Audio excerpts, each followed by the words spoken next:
예, 봄입니다. 봄이 왔습니다. 물론 개나리와 진달래와 같은 봄꽃도 아름답지만 우리 어린아이들이 늘 부르는 노랫가락처럼 봄이 왔어요. 우리의 마음속에도 만약에 우리의 마음에 우리의 심령 가운데 다시 봄이 찾아올 수 있다면 아마 그보다 더 찬란한 봄은 없으리라 생각합니다. 오늘 사실 저는 그 설교의 제목을 에스겔의 봄 이렇게 지으려고 했습니다. 좀 중의적인 의미를 갖고 하나님께서 허락하신 그의 계시와 환상을 볼 때 그 에스겔의 봄이 그의 심령에 어떻게 봄으로 찾아왔는가 그렇게 좀 해보려 했습니다. 그러고 보니까 이거 한 5월까지 봄 내도록 할 수 있겠더라고요. 베드로의 봄, 야고보의 봄, 요한의 봄 다 되겠는데 근데 몇 가지 문제가 있는데 하나는 살짝 어디서 좀 베낀 것 같은 느낌이 좀 들고 프라하의 봄 뭐 이런 것처럼요. 또 하나는 5월까지 봄까지는 다 괜찮겠는데 여름 되면 어떻게 하지 생각이 나서 오늘 좀 설교의 제목을 바꿨습니다만은 사실 오늘 제가 여러분에게 말씀드리고자 하는 것은 에스겔의 봄입니다. 하나님이 보여주신 드러낸 그의 마음을 바라보았던 에스겔의 봄이 어떻게 그 심령에 찬란한 봄으로 찾아왔는가 하는 그런 말씀이 되겠습니다.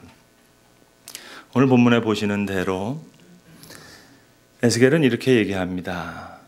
내가 사로잡힌 자 중에서 하나님께서 내게 보이신 모든 것을 내가 너희에게 전한다. 하나님께서 내게 보이신 모든 것을 알았다는 거예요. 어떻게 모든 것을 알겠습니까? 에스겔이 공부한 게 아니에요. 학교 다닌 게 아닙니다. 졸업한 게 아니에요. 하나님께서 보여주셨습니다. 마치 그림처럼 한꺼번에 오랜 시간이 걸린 게 아니에요. 뭔가 뻥 뚫리는 느낌처럼 그림처럼 환하게 보여주셨습니다. 한꺼번에 이해가 돼 버렸어요. 그래서 여호와께서 보여주신 그 모든 것을 내가 너희에게 전한다 얘기하고 있습니다. 그는 지금 바벨론에 있는 그발강 강가의 앞에 서 있습니다. 사로잡힌 자들과 함께 거기서 울고 있습니다. 그 앞에 강물이 흘러가는데 마치 눈물이 강물되어서 흘러가는 것 같습니다. 너무 슬픕니다. 명색이 제사장입니다. 제사 드릴 수가 없습니다. 이미 오래전에 예루살렘 성전은 무너졌고 포로된 자신에게 흰 예복도 없고 에봇도 없습니다. 여러 성전에 기명도 없습니다. 그리고 바벨론의 그 포로된 처지가 너무 한스럽기도 합니다. 심지어는 바벨론 사람들이 이제 이스라엘 백성들에게 얘기합니다. 너희들 그래 늘 성전에서 찬양 부르지 않으냐? 요즘 말로 하면 성가대 잘했지 않으냐? 그러니 우리를 위해서 풍악을 울리라.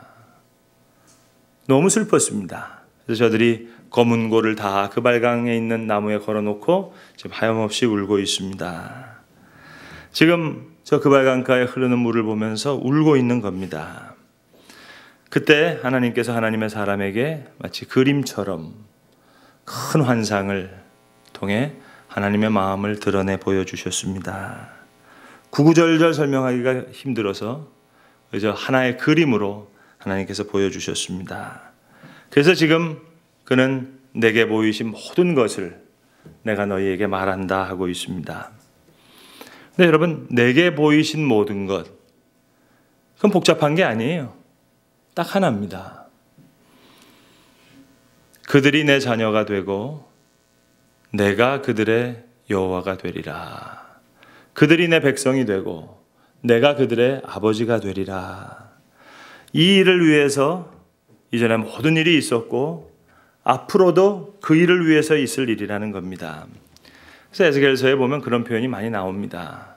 사람들이 은을 거리에 버리며 금이 오물처럼 되었고 왜 전쟁이 났으니까 다 무너졌으니까 쓸모가 없게 됐습니다.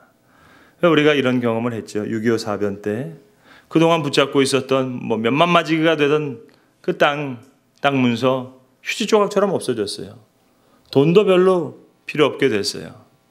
그러고 나니까 이제 사람이 변했습니다. 가치관이 변했습니다. 여러분, 특별히 우리나라에는 아주 강한 교육열이 있죠. 때로 어떤 분들은 너무 지나친 교육열이라 해서 비판을 합니다만은 사실 그 교육열이라고 하는 것은 대단히 소중한 겁니다. 이제 경험했거든요. 전쟁통에 땅 문서도 아무 필요가 없어요. 돈도 필요 없어요.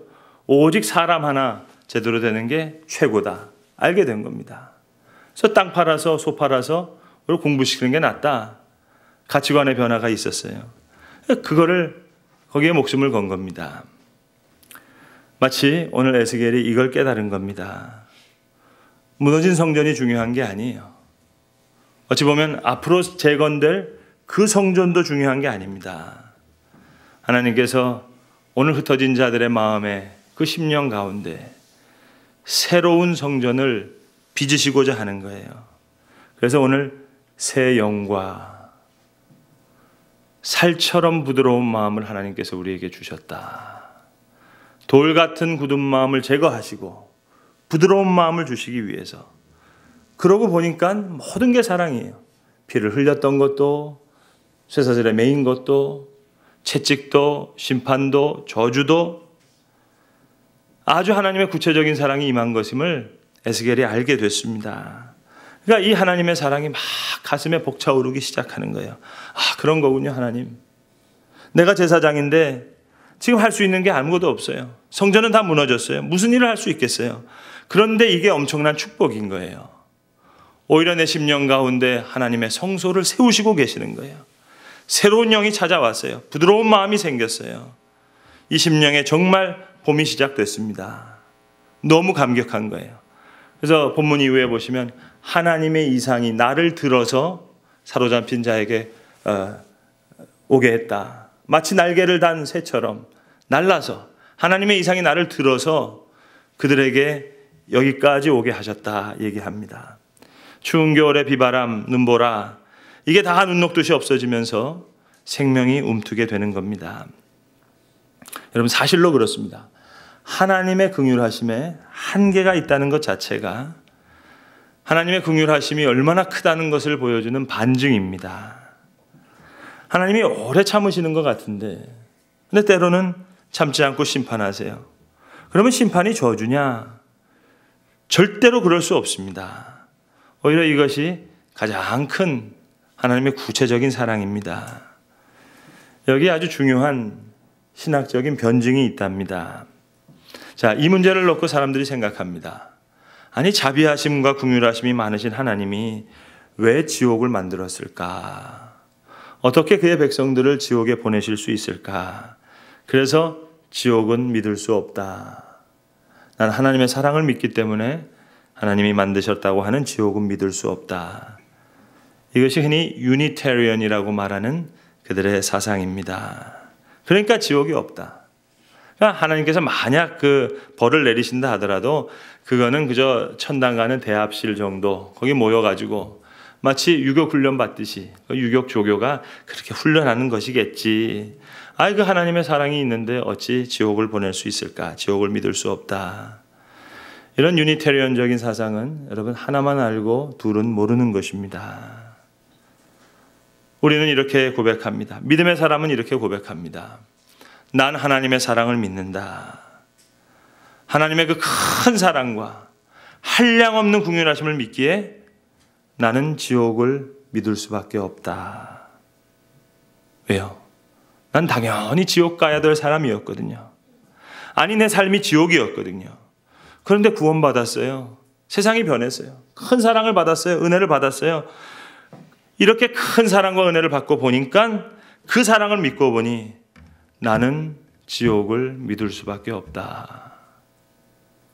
여러분, 어느 쪽이 더 깊이 있는 믿음의 고백이겠습니까? 하나님의 사랑의 가장 큰 반증이 하나님의 자비에 거기에 한계가 있다는 거예요. 그래서 에스겔서에 끝났도다 끝났도다 화로다 화로다 너희가 쇠사슬을 준비하라 준비하라. 이 모든 말씀이 하나님의 가장 구체적인 사랑이에요. 긍휼하신 하나님의 사랑이 가장 극명하게 나타나는 겁니다. 그러니 채찍도 심판도 저주도 이게 다 사랑이었더란 말입니다. 오직 하나, 새 영을 위해서, 내 심령 가운데 부드러운 이 마음을 위해서, 내 심령 가운데 새로운 성전이 세워지기 위해서. 그러고 보니 모든 게 사랑이에요. 이 환상 가운데 하나님께서 보여주신 이 계시 가운데 모든 게 막 풀리는 거예요. 마치 열쇠를 받은 것과 같아요. 그래서 지금 사로잡힌 자들이 나무를 검은고에 걸고 지금 막 애통하고 있는 그 자들에게 외치는 겁니다. 이제 우리로 하여금 참으로 찬양 부르시기 위해서 하나님께서 이렇게 애통하게 하신다. 그걸 깨달은 거예요. 바보새라고 불리는 그런 새가 있습니다. 우리가 흔히 알바트로스라고 잘 알고 있는 그 새입니다. 근데 오랫동안 사람들은 이 새를 바보새라고 불렀습니다. 이것이 그 새의 별명입니다. 늘 거추장스럽게 보이는 긴 날개를 늘어뜨리고, 또 이 새는 그 발에 물갈퀴가 너무 커서 제대로 걷지도 못하고 제대로 뛰지도 못합니다. 걷는 모습이 영 뒤뚱거려 우스꽝스럽습니다. 조그만 아이들이 돌을 던져도 도망갈 수가 없고, 그리고 멸종 위기를 당할 만큼 사람들이 너무 쉽게 포획할 수 있는 그런 종류의 새입니다. 그래서 아주 오래전부터 사람들은 이 새를 바보새라고 불렀습니다. 그러나 폭풍이 몰려오는 날, 모든 생명이 숨는 그때 이 바보새는 숨지 않고 절벽에 섭니다. 그 순간 이제 그 날개가 꿈틀거려집니다. 바람이 거세지면 거세질수록 계속 기다렸던 이 바보새는 그 바람이 가장 세차게 불었을 때 절벽을 향해 뛰어내립니다. 폭풍우가 불어오는 바로 그 시간이 이 바보새가 비상할 수 있는 그 시간이에요. 양날개를 펴면 3m가 넘는 길이랍니다. 6일 동안 한 번도 날개짓을 하지 않고도 떠다닐 수 있다는 새라는 겁니다. 2달 안에 지구를 한 바퀴 도는 이 바보새의 마음, 알바트로스. 세상에서 가장 멀리 날고 가장 높이 날 수 있는 새. 한 번도 쉬지 않고 먼 거리를 날 수 있는 이유는 바로 자신의 힘이 아닌 바람의 힘으로 비행하기 때문입니다. 그래서 오래전부터 동양 사람들은 한자로 그렇게 알바트로스를 이야기했대요. 신천옹이라고. 하늘을 믿는 노인. 그렇게 불렀다는 겁니다. 땅에서는 사람들에게 놀림당하지만 하늘에서는 비상할 때를 알며 바람을 믿고 용기 있게 절벽에서 뛰어내리는 활공의 명수. 이것이 바보새의 정체입니다. 마치 오늘 에스겔이 이런 믿음의 새가 되어서 하나님의 환상을 보고 날아오르는 거예요. 먼저 날아오르는 거예요. 그발 강가에서, 눈물의 강가에서, 통곡의 강가에서, 바람이 가장 세차게 부는 그 폭풍의 언덕의 절벽에서 한번 생각해 보세요. 제사장이지만 무슨 제사장이겠어요? 에봇으로 장식된 예복이 있습니까? 성전 기명이 있습니까? 선택된 민족이라고 하는데 꼴이 이게 뭡니까? 그런데 날개를 펴는 거예요. 에스겔, 하나님이 강하게 역사하신다. 가장 큰 제사장이 되는 겁니다. 참으로 좋으신 하나님이에요. 그 하나님의 은혜 가운데 내가 있어요. 그 긍휼하심의 한계가 있다는 것이 가장 큰 긍휼하심이에요. 여러분, 내 행위대로 하나님께서 여러분 벌을 내리신다면 내가 어떻게 살 수 있겠어요? 근데 항상 우리가 여기서 임박하다 얘기하시는 것 자체가 큰 사랑입니다.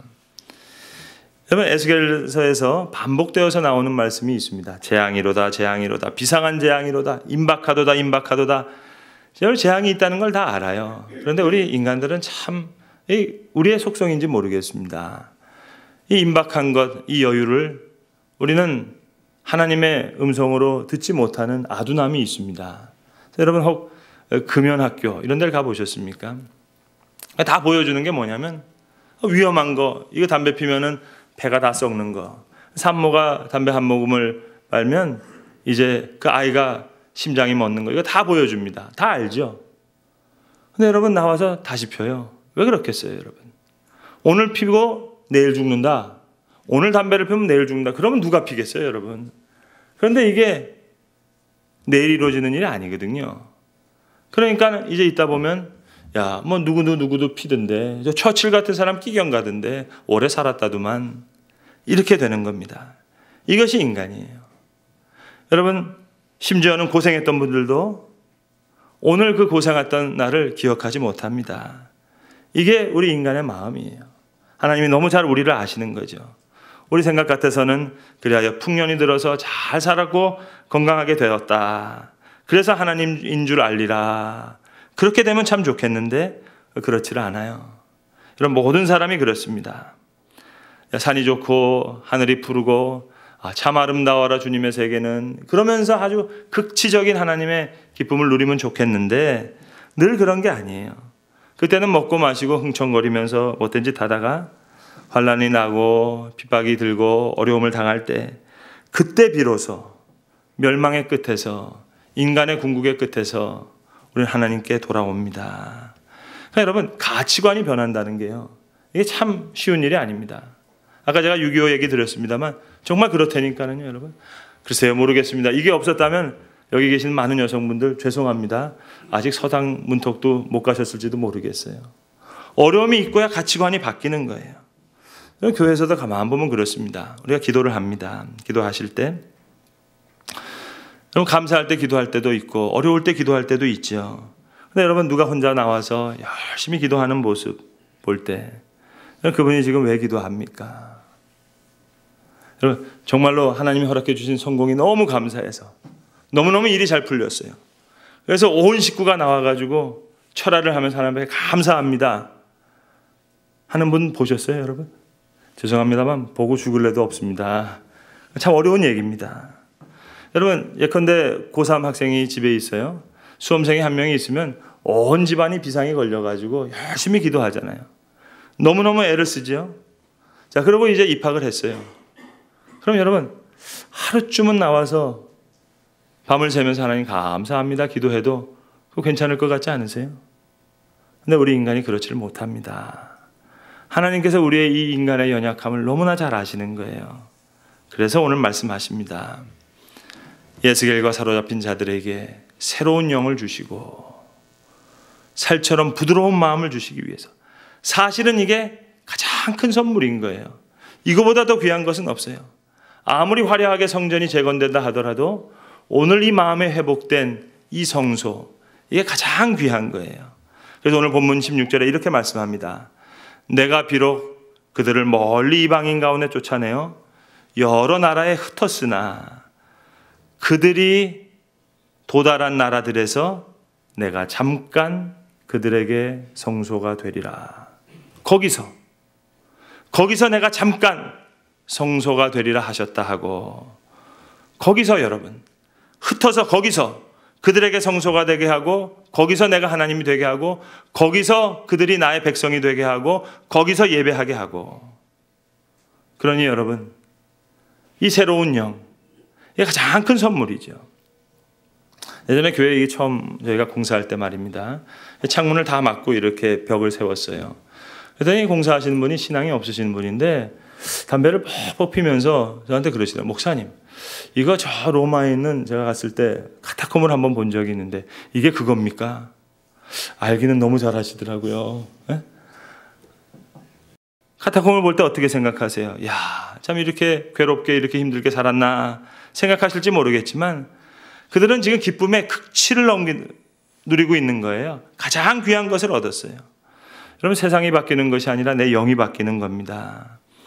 여러분 어떤 사람은 새가 운다 그러고 어떤 사람은 새가 노래한다 그래요. 새가 우는지 노래하는지 누가 알겠어요, 여러분? 내 마음이 기쁘면 새가 노래하는 것처럼 들려져요. 세상이 바꿔워요. 내 마음이 슬프면 아무리 뒤적이는 노래하는 새라도 새가 우는 것처럼 들려요. 그러니까 내 영, 새로워진 내 영, 내 마음의 성소 이것이 화려했던 예루살렘 성전보다 아니 다시 지어질 그 예루살렘 성전보다 훨씬 더 중요한 거예요. 이 가장 귀한 것을 주시기 위해서 어찌 보면 하나님께서는 그 발간까지 데려오신 겁니다. 그러니까 포로로 잡힌 거야말로 가장 구체적인 큰 사랑이에요. 우리 역사에서 그저 한쪽에서 망하고 한쪽에서 흥하고 우리는 흥망성쇠가 반복되는 것으로 생각해요. 오르막이 있고 내리막이 있다. 아니요. 역사는 한 방향을 향해서 흘러갑니다. 하나님의 역사에 흐름이 있어요. 그리하여 내가 여호와인 줄 알리라. 그들이 참으로 내 백성이 되고 내가 그들의 하나님이 되리라. 에스겔을 통해서 계속해서 말씀하십니다. 사로잡힌 자들에게 내가 너희 중에서 칼을 피해서 남아있는 자를 만들리니, 자, 이제 피한 자가 사로잡혀서 이방인 중에 있어서 그때 비로소 나를 기억하되. 여러분, 예루살렘 때 기억했으면 얼마나 좋겠어요. 근데 우리가 그렇지 못하다니까는요. 우리의 가치관은 그렇게 쉽게 변하지를 못해요. 그래서 하나님의 택한 백성이 우상을 섬기다가 예루살렘에서 회개했으면 좋았을 텐데 그렇지를 못했어요. 그래서 오늘 본문 18절에도 그들이 그리로 가서 그 가운데 모든 미운 물건들과 모든 가증한 것들을 그리로 가서 거기서 제거하여 버릴지라. 거기서 눈물을 흘리는 겁니다. 거기서 뉘우치는 겁니다. 우리의 마음에, 자, 이제 이러한 성소가 이루어지기 위해서 하나님의 역사가 있었던 겁니다. 이것이 에스겔의 봄이었어요. 하나님이 스스로 드러내주신 하나님의 계시를 에스겔이 봤습니다. 그리고 그 10년 가운데 봄이 찾아왔어요. 개나리가 피고 진달래가 피고 벚꽃이 피는 봄, 그 아름다운 봄이겠죠. 그러나 하나님의 드러내신 그 계시를 바라봤던 그 에스겔의 봄으로 말미암은 에스겔의 심령의 복은 훨씬 더 찬란했습니다. 그러고 보니까 이것도 사랑이고 저것도 사랑이에요. 사랑 아닌 것이 없어요. 이것도 하나님의 지혜이고 저것도 하나님의 지혜예요. 모든 게 하나님의 큰 섭리과 경륜 가운데 일어났던 일이에요. 무엇보다도 더 중요한 것은 그 중에 가장 큰 사랑이, 그 중에 가장 큰 지혜가 바로 사로잡힌 가운데 이곳에 와서 비로소 그 가운데서 모든 미운 물건과 가증한 것들을 제거해 버리시는 그 사랑이 가장 큰 사랑이라는 걸 깨달은 거예요. 그 지혜가 가장 큰 지혜라는 것을 깨달았습니다. 이것이 에스겔의 심령에 불어왔던 봄이었어요. 제사 드릴 제단도 없어요. 예복도 없어요. 그러나 하나님이 보여주셨던 환상을 그가 봤을 때 에스겔은 가장 복된 제사장이 되었습니다. 그리고 비로소, 이제야 비로소 하나님을 섬길 수 있었고 하나님의 사람들을 섬길 수 있었던 그런 은혜로운 하나님의 사역자가 됩니다. 에스겔의 봄, 바라기는 이 에스겔의 봄의 복이 사랑하는 저와 여러분에게 임하시기를 간절히 기도합니다. 기도하겠습니다. 아버지 하나님, 그들이 나의 백성이 되고 내가 그들의 하나님이 되리라. 주님, 우리의 심령의 성전을 다시 세우시기 위해서 주님, 많은 일들이 있어야 됐습니다. 오늘 에스겔이 마치 하나님이 보여줬던 환상과 계시 앞에서 그 폭풍우와 같은 사건 앞에서 그 발간가 앞에서 날개를 펴고 날아 올라갔던 그런 큰 하나님의 사람이 되었듯이 주여 오늘 우리에게도 함께하여 주시옵소서. 성령께서 우리의 마음을 감동시키시고 감추어졌던 하나님의 마음을 드러내 주실 때 하나님 그 성령님의 역사를 우리가 잘 바라보게 하여 주셔서 오늘도 우리 마음에 새로운 영으로 함께 하시고 돌같이 굳은 마음을 제거하시고 그리고 살처럼 부드러운 마음을 허락하시는 하나님의 귀한 역사를 맛보아 하는 또 그 하나님의 역사의 깨달음으로 인해 한없이 감격하는 그런 에스겔과 같은 감격이 우리 마음에 있을 수 있도록 자비로우신 주님 우리에게 긍휼을 베풀어 주시옵소서. 우리 주 예수 그리스도의 이름으로 기도드립니다. 아멘.